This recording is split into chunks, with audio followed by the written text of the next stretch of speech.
بسم اللہ الرحمن الرحیم۔ اصحاب کاف کون تھے؟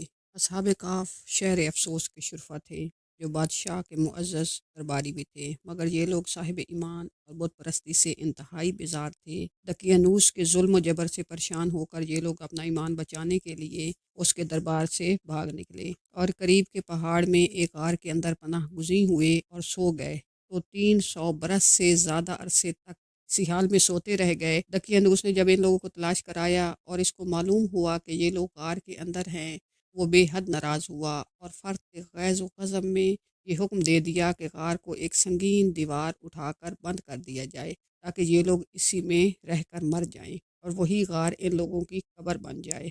مگر دقیانوس نے جس شخص کے سپرد یہ کام کیا تھا، وہ بہت ہی نیک دل اور صاحب ایمان آدمی تھا۔ اس نے اصحاب کہف کے نام، ان کی تعداد اور ان کا پورا واقعہ ایک تختی پر کندہ کر کے تانبے کے صندوق کے اندر رکھ کر دیوار کی بنیاد میں رکھ دیا، اور اسی طرح کی ایک تختی شاہی خزانے میں بھی محفوظ کرا دی۔ کچھ دنوں بعد دقیانوس بادشاہ مر گیا اور سلطنتیں بدلتی رہیں، یہاں تک کہ ایک نیک دل اور انصاف پرور بادشاہ جس کا نام بید روس تھا تخت نشین ہوا، جس نے 68 سال تک بہت شان و شوکت کے ساتھ حکومت کی۔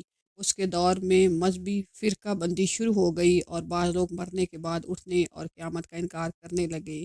قوم کا یہ حال دیکھ کر بادشاہ رنج و غم میں ڈوب گیا اور وہ تنہائی میں ایک مکان کے اندر بند ہو کر خداوند قدوس عز و جل کے دربار میں نہایت بے قراری کے ساتھ گریزاری کر کے دعائیں مانگنے لگا کہ یا اللہ عز و جل کوئی ایسی نشانی ظاہر فرما دے تاکہ لوگوں کو مرنے کے بعد زندہ ہو کر اٹھنے اور قیامت کا یقین ہو جائے۔ بادشاہ کی یہ دعا مقبول ہو گئی۔ اچانک بکریوں کے ایک چرواہے نے اپنی بکریوں کو ٹھہرانے کے لیے اسی غار کو منتخب کیا اور دیوار کو گرا دیا۔ دیوار گرتے ہی لوگوں پر ایسی ہیبت اور دہشت سوار ہو گئی کہ دیوار گرنے والے لرزہ برآمدم ہو کر وہاں سے بھاگ گئے، اور اصحاب کہف بحکم الہی اپنی نیند سے بیدار ہو کر اٹھ بیٹھے اور ایک دوسرے سے سلام و کلام میں مشغول ہو گئے اور نماز بھی ادا کر لی۔ جب ان لوگوں کو بھوک لگی تو ان لوگوں نے اپنے ایک ساتھی یملیخا سے کہا کہ تم بازار جا کر کچھ کھانا لاؤ اور نہایت خاموشی سے یہ بھی معلوم کرو کہ دقیانوس ہم لوگوں کے بارے میں کیا ارادہ رکھتا ہے۔ یلمیخا غار سے نکل کر بازار گئے اور یہ دیکھ کر حیران رہ گئے کہ شہر میں ہر طرف اسلام کا چرچا ہے اور لوگ اعلانیہ حضرت عیسیٰ علیہ السلام کا کلمہ پڑھ رہے ہیں۔ یلمیخا یہ منظر دیکھ کر محو حیرت ہو گئے اور الہی یہ ماجرا کیا ہے؟ اس شہر میں تو ایمان و اسلام کا نام لینا بھی جرم تھا، یہ انقلاب کہاں سے اور کیوں کر آ گیا؟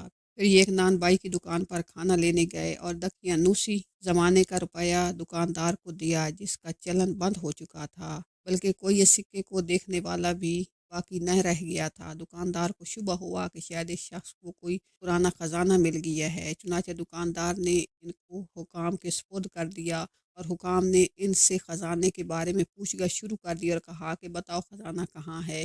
یلمیخا نے کہا کہ کوئی خزانہ نہیں ہے، یہ ہمارا ہی روپیہ ہے۔ حکام نے کہا کہ ہم کس طرح مان لیں کہ یہ روپیہ تمہارا ہے؟ یہ سکہ 300 برس پرانا ہے اور برسوں گزر گئے کہ اس سکے کا چلن بند ہو چکا، اور تم ابھی جوان ہو، لہٰذا صاف صاف بتاؤ کہ مسئلہ حل ہو جائے۔ یہ سن کر یلمیخا نے کہا کہ تم لوگ یہ بتاؤ کہ دقیانوس بادشاہ کا کیا حال ہے؟ حکام نے کہا کہ آئی روز زمین پر اس نام کا کوئی بادشاہ نہیں، ہاں سینکڑوں برس گزر گئے، اس نام کا ایک بے ایمان بادشاہ گزرا جو بت پرست تھا۔ یلمیخا نے کہا کہ ابھی کل ہی تو ہم لوگ اس کے خوف سے اپنے ایمان اور جان کو بچا کر بھاگے ہیں۔ میرے ساتھی قریب ہی کے ایک غار میں موجود ہیں، تم لوگ میرے ساتھ چلو، میں تم لوگوں کو ان سے ملوا دوں۔ چنانچہ حکام اور عمائے دین شہر کثیر تعداد میں اس غار کے پاس پہنچے۔ اصحاب کہف یلمیخا کے انتظار میں تھے۔ جب ان کی واپسی میں دیر ہوئی تو ان لوگوں نے یہ خیال کر لیا کہ شاید یلمیخا گرفتار ہو گئے، اور جب غار کے منہ پر بہت سے آدمیوں کا شور و غل ان لوگوں نے سنا تو سمجھ بیٹھے کہ غالباً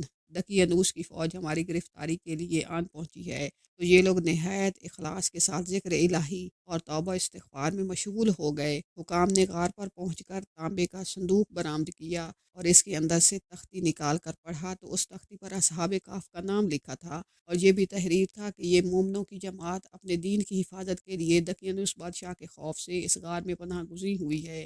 تو دقیانوس نے خبر پا کر ایک دیوار سے ان لوگوں کو غار میں بند کر دیا ہے، ہم یہ حال اس لیے لکھتے ہیں جب کبھی بھی یہ غار کھلے تو لوگ اصحاب کہف کے حال پر مطلع ہو جائیں۔ حکام تختی کے عبارت پڑھ کر حیران رہ گئے اور ان لوگوں نے اپنے بادشاہ بید روس کو اس واقعے کی اطلاع دی۔ فوراً ہی بید روس بادشاہ اپنے امرا اور عمائدین شہر کو ساتھ لے کر غار کے پاس پہنچا تو اصحاب کہف نے غار سے نکل کر بادشاہ سے معانقہ کیا اور اپنی سرگزشت بیان کی۔ بید روس بادشاہ سجدے میں گر کر خداوند قدوس کا شکر ادا کرنے لگا کہ میری دعا قبول ہو گئی۔ اللہ تعالیٰ نے ایسی نشانی ظاہر کر دی جس سے موت کے بعد زندہ ہو کر اٹھنے کا ہر شخص کو یقین ہو گیا۔ اصحاب کہف بادشاہ کو دعائیں دینے لگے کہ اللہ تعالیٰ تیری بادشاہی کی حفاظت فرمائے، اب ہم تمہیں اللہ کے سپرد کرتے ہیں۔ پھر اصحاب کہف نے السلام علیکم کہا اور غار کے اندر چلے گئے اور سو گئے، اور اسی حالت میں اللہ تعالیٰ نے ان لوگوں کو وفات دے دی۔ بادشاہ بید روس نے سال کی لکڑی کا صندوق بنوا کر اصحاب کہف کی مقدس لاشوں کو اس میں رکھوا دیا، اور اللہ تعالیٰ نے اصحاب کہف کا ایسا روب لوگوں کے دلوں میں پیدا کر دیا کہ کسی کی یہ مجال نہیں کہ غار کے منہ تک جا سکے۔ اس طرح اصحاب کہف کی لاشوں کی حفاظت کا سامان اللہ تعالیٰ نے کر دیا۔ پھر بید روس بادشاہ نے غار کے منہ پر ایک مسجد بنوا دی اور سالانہ ایک دن مقرر کر دیا کہ تمام شہر والے اس دن عید کی طرح زیارت کے لیے آیا کریں۔ اصحاب کہف کی تعداد میں جن لوگوں کا اختلاف ہوا تو یہ آیت نازل ہوئی۔ ترجمہ: فرماؤ میرے رب ان کی گنتی خوب جانتا ہے، انہیں نہیں جانتے مگر تھوڑے۔ حضرت عبداللہ بن عباس رضی اللہ تعالیٰ عنہ نے فرمایا کہ میں انہی کم لوگوں میں سے ہوں جو اصحاب کہف کی تعداد کو جانتے ہیں۔ پھر آپ صلی اللہ علیہ وآلہ وسلم نے فرمایا کہ اصحاب کہف کی تعداد 7 ہے اور 8واں ان کا کتا تھا۔